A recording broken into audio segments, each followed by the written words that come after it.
O relógio faz tic-tac. Vagarosamente as engrenagens tornam o presente no passado. Será que o tempo fez o relógio? As engrenagens fizeram o relógio?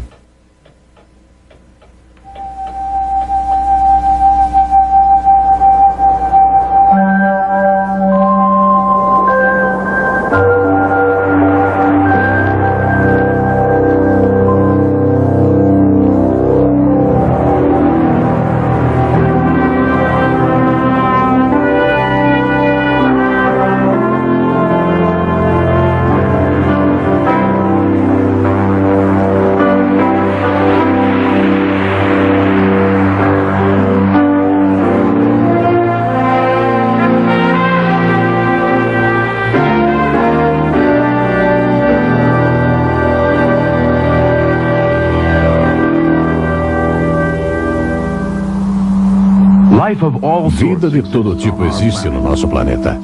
Algumas formas são tão pequeninas que poderiam nadar facilmente dentro do furo de uma agulha. Porém, mesmo essas criaturas de uma única célula são incrivelmente complexas. Cientistas descobriram que elas são constituídas de bilhões de átomos num arranjo intrincado. Mas o que lhes dá vida e lhes torna capazes de se moverem, de se reproduzirem? Um ser humano consiste de trilhões de células. Esse grupo de átomos e células altamente organizados possui capacidades incríveis. Está vivo, sente felicidade, sofrimento e amor. E discrimina entre beleza e feiura e distingue entre o bem e o mal. Como isso acontece? Como pode uma mera aglomeração de átomos realizar tais atos incríveis? Vamos sondar a fundo as partes mais elementares de nossos corpos, as células. Esse modelo nos mostra o núcleo, uma parte muito importante. Mais tarde vamos falar mais a respeito dele. Toda criatura viva e maravilhosa da nossa Terra é constituída de células complexas. A tecnologia moderna nos revela algumas de suas atividades internas magníficas. Agora já podemos assistir ao processo de uma célula dividindo-se em duas.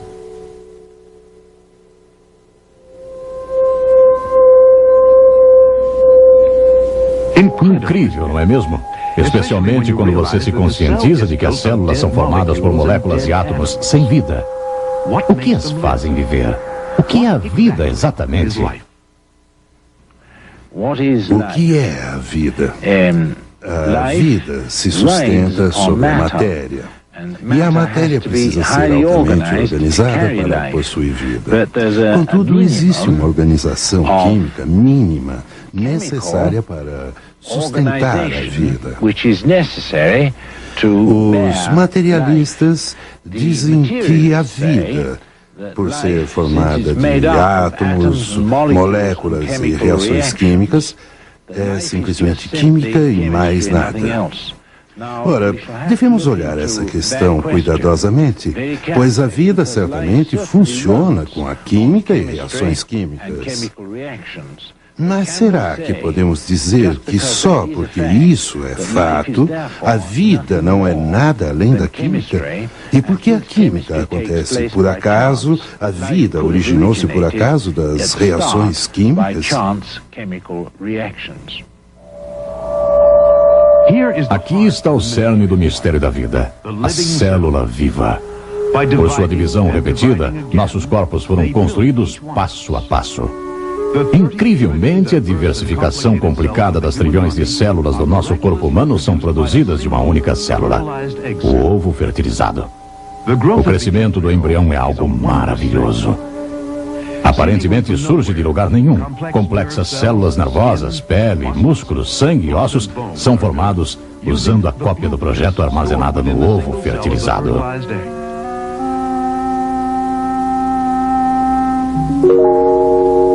Chegou o momento do nascimento. Uma fantástica série de eventos complicados acontece.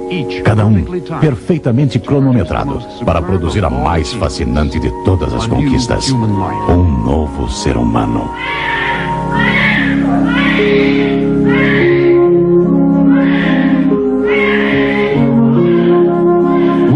Temos o nascimento. Incrivelmente complicado, tecnicamente preciso. Uma maravilha de partes em crescimento, vivas e integradas. Então, como alguém pode afirmar que a vida é meramente uma questão de química?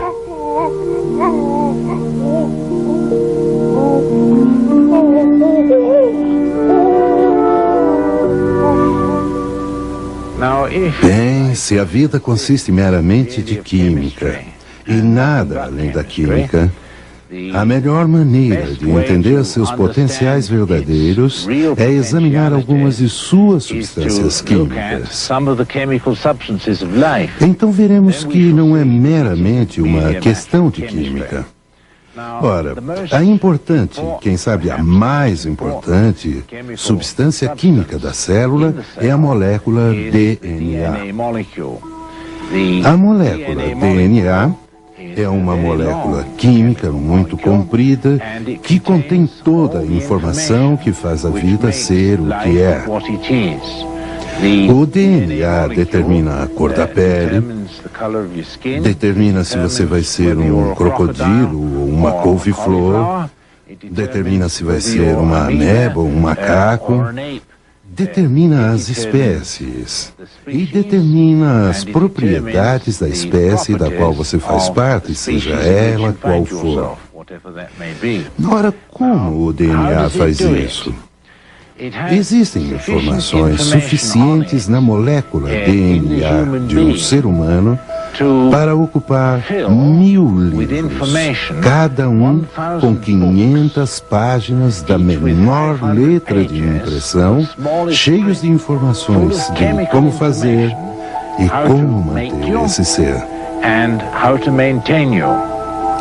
Agora, olhe, isso é meio complicado, por isso vamos pegar algo mais simples para explicar como as moléculas DNA funcionam. Todos conhecem o código Morse. Ora, o código Morse com 2 letras, um ponto e um traço, e mais um intervalo entre os dois, é capaz de escrever toda a informação da Bíblia ou outro livro qualquer, se você conhecer o código Morse. Agora, se você pega uma simples mensagem do código Morse, tal como SOS, ponto, ponto, ponto, traço, traço, traço, ponto, ponto, ponto. Aí então você tem a mensagem completa de alguém em apuros. Ora, o código genético, os cromossomos e a molécula DNA usam, em princípio, exatamente o mesmo método de armazenamento de informação. Aqui eu tenho uma corda, e nessa corda eu tenho ponto, ponto, ponto, traço, traço, traço, ponto, ponto, ponto. E eu a levanto na sua frente e qualquer um que conheça a convenção do código Morse dirá: aham, ele está tentando me dizer que está em apuros. SOS.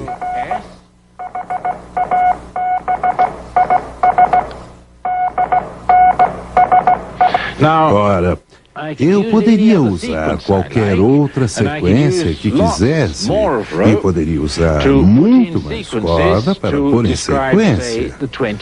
Vamos dizer o Salmo 23, o Senhor é meu pastor, e vocês todos poderiam simplesmente escrever nessa base usando uma corda assim.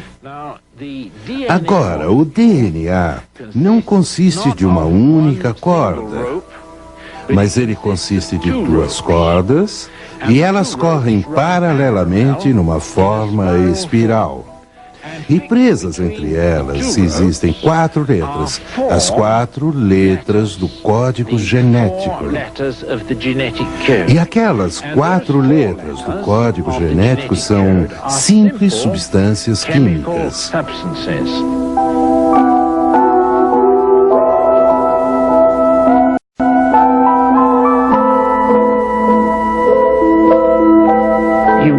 Então você tem uma molécula genética DNA muito longa, toda duplicada e conectada uma à outra por ligações de hidrogênio, que são ligações químicas muito fracas.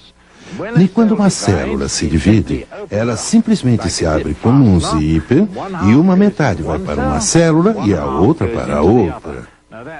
Ora, isso é um mecanismo formidável de se ver, pois significa que pode-se reproduzir a informação de 1000 livros com 500 páginas de informações na menor letra em um sistema assim em aproximadamente 20 minutos.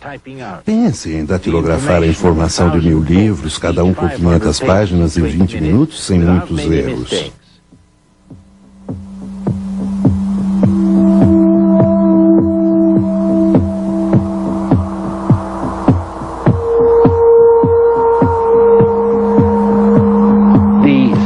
A segunda coisa mais importante com respeito a isso, citada no livro da vida, é que as moléculas têm a capacidade de lerem a si mesmas. Ora, quando escrevemos um livro, nós precisamos de que alguém o leia, mas a célula não. A célula, em primeiro lugar, cria o que é conhecido como os ribossomos. E esses ribossomos são proteínas complicadas que montam esse caracol duplo que chamamos de moléculas DNA. São eles que as montam. E ao montarem os segundos espirais, eles sentem as informações. Nós podemos ler isso com nossos olhos e podemos senti-los com nossos dedos. Então temos duas maneiras para ler esse livro do nosso jeito de fazer isso. Mas na célula, o ribossomo monta a segunda estrutura e enquanto tateia onde está, lança fora as proteínas escritas na linguagem química para formar você. Bem, a informação contida no DNA não está escrita nas moléculas que formam aquele cordão. Pode acreditar.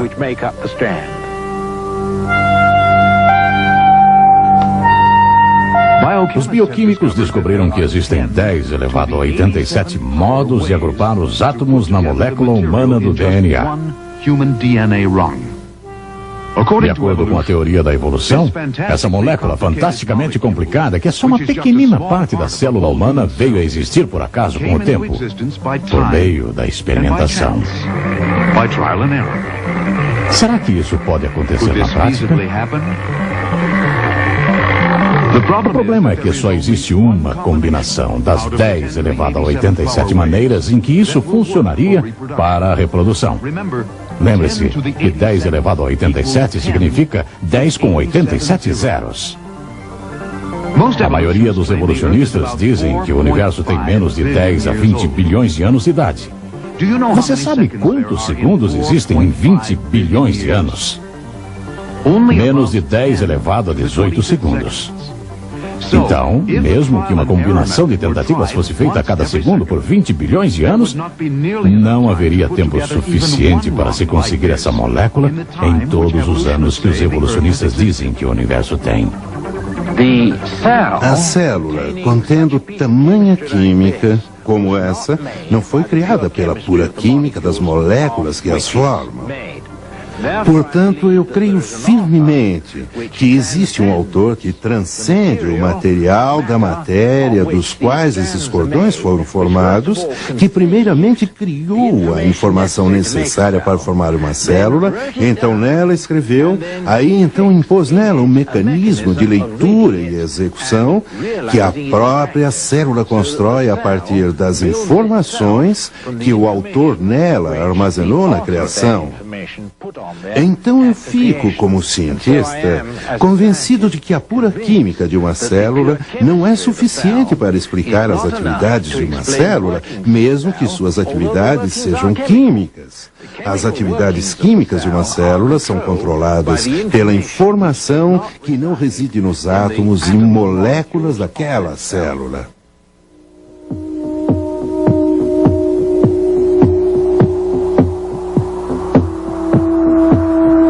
Em Gênesis diz: No princípio, Deus criou. Ele criou matéria do nada. Ele tomou aquela matéria e formou vários tipos e formas e formatos diferentes. Células viventes, pequeninas criaturas de uma única célula ou mais. Ele criou insetos, como essas formigas, sempre ocupadas em suas vidas rotineiras. E, é claro, os pássaros voadores, como essa gaivota. A Bíblia diz que uma inteligência externa criou a matéria e criou a vida.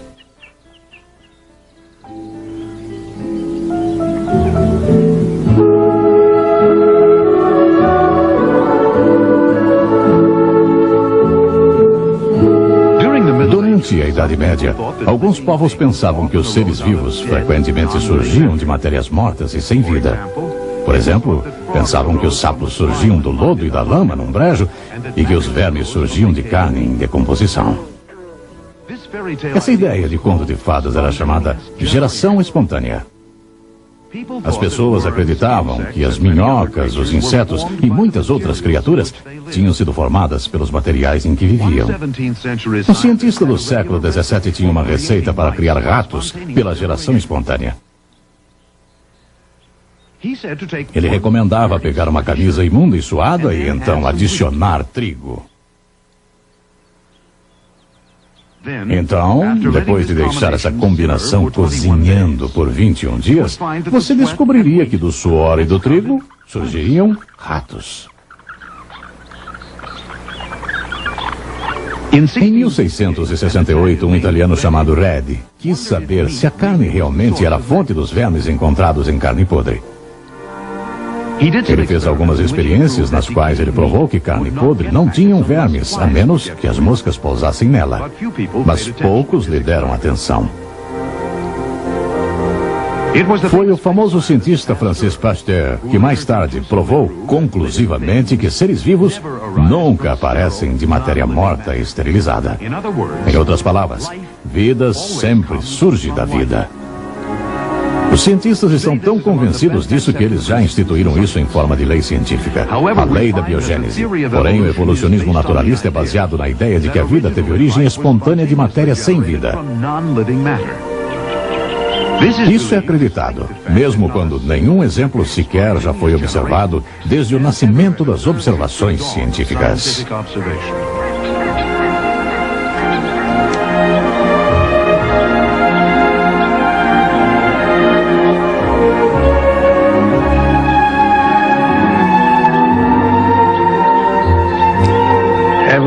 Os evolucionistas pensam que a vida surgiu espontaneamente de uma sopa primitiva. Eles acreditam que a atmosfera da Terra, na hora em que a vida surgiu, era uma atmosfera reduzida e constituída de amoníaco, vapor de água e gás metano. Acreditavam que se um relâmpago passasse por uma mistura desse tipo, os blocos básicos da construção da vida surgiriam espontaneamente. Em Chicago, Miller e Fox, nas séries de experiências que executaram há uns 20 ou 30 anos, tentaram repetir isso para se provar experimentalmente.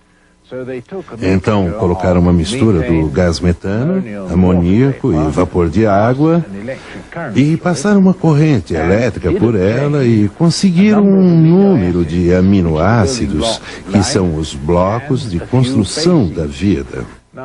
Ora, pensavam que esses aminoácidos iriam mostrar que a vida, ou os precursores da vida, surgiriam espontaneamente sob tais condições. E, portanto, eles proclamaram, e o mundo científico até hoje acredita, que haviam dado experimentalmente os primeiros passos na produção espontânea da vida.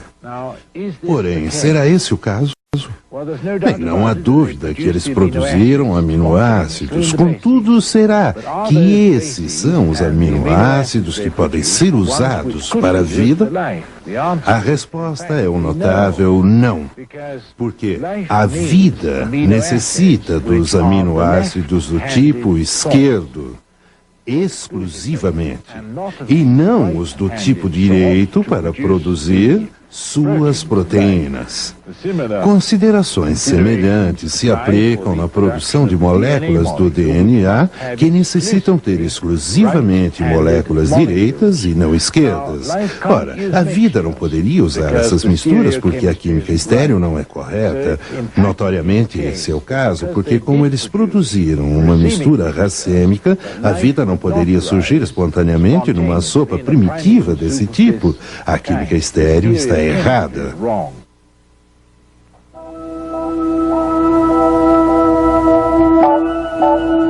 Mesmo que a experiência de Miller, no início, pareça ter marcado um gol para a teoria da geração espontânea da vida, exames cuidadosos mostraram que ela só contribuiu para complicar ainda mais a questão. Ora, o centro da questão, quem armazenou a informação original, continua sendo um mistério. Porque na experiência de Miller, a formação da mistura dos aminoácidos foi de 50% esquerdos e 50% direitos. E quando você tem uma mistura dos dois, eles simplesmente não formam a vida. A vida não pode utilizar combinações de moléculas refletidas como um espelho, pois adicionando apenas um aminoácido direito a uma corrente de aminoácidos esquerdos, destrói-se a utilidade da corrente inteira. O homem é incrivelmente complexo. Eis o cérebro humano. Um pacote aparentemente esquisito para as belezas que estão aí dentro. Se as atividades eletroquímicas das células do cérebro fossem visíveis aos olhos humanos, pareceriam algo como as incontáveis estrelas brilhando num universo sem fim.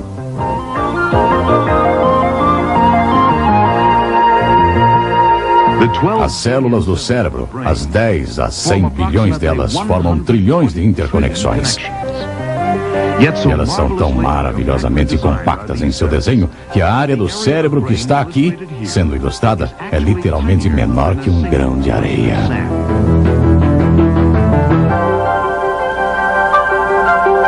Cada centímetro cúbico do cérebro contém pelo menos 100 milhões de células nervosas, interconectadas por 15 mil quilômetros de fibras.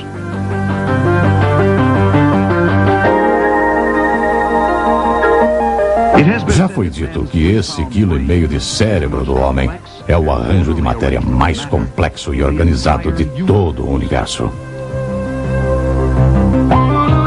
Seu potencial e capacidade é estonteante, desafiando a imaginação. Será que tal maravilha pode simplesmente evoluir por acaso, com o tempo em processos naturais? A Bíblia diz que quando contemplamos a natureza, simplesmente por esse fato isolado, nossa mente pode concluir que há um Deus. Então, contemple. E contemple cuidadosamente.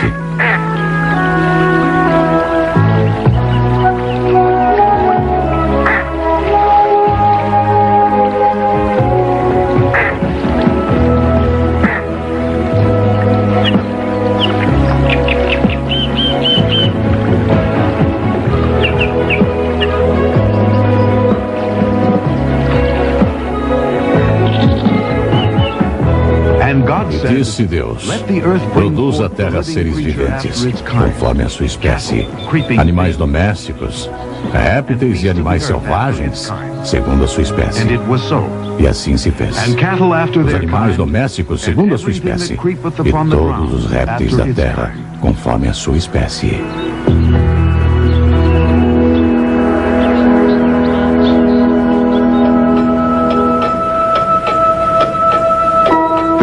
O relógio faz tic-tac. Assim como as substâncias químicas que possuem vida, as engrenagens se movem. Lentamente, elas tornam o presente no passado. Quem fez o relógio? Quem sabe a única explicação lógica é que foi alguma inteligência fora do relógio. um relojoeiro. Pense a esse respeito.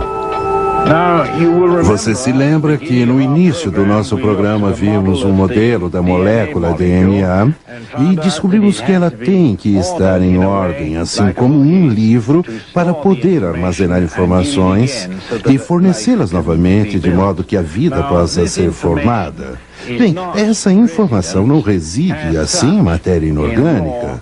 Portanto, nós cremos, e temos fundamentos científicos para isso, como vimos, para acreditar que existe uma injeção de informações em uma matéria para produzir uma estrutura cheia de informações como essas.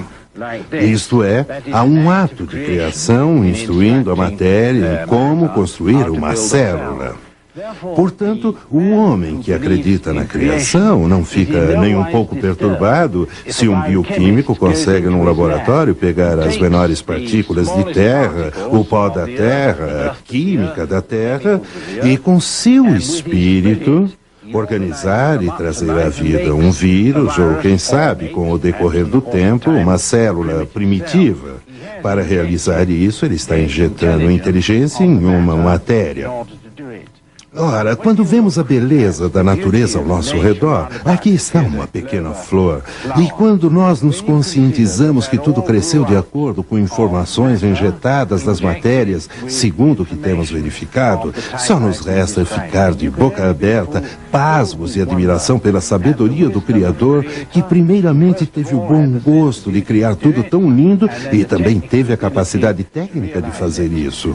E eu fico cheio de admiração ao contemplar a natureza ao meu redor, ao ver como Deus fez tudo tecnicamente e mostrou a beleza de seu próprio espírito ao fazer isso.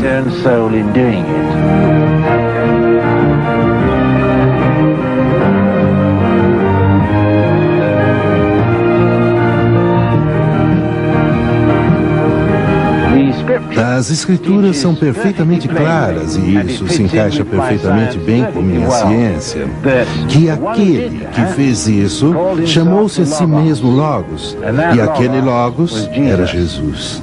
Jesus a si mesmo se chamou de Criador, que criou tudo, por Ele e para Ele. Portanto, se isso é fato, então eu estou muito contente e cheio de alegria que Ele fez a criação tão bela e que também me valorizou tanto ao ponto de morrer por mim para se tornar meu Redentor.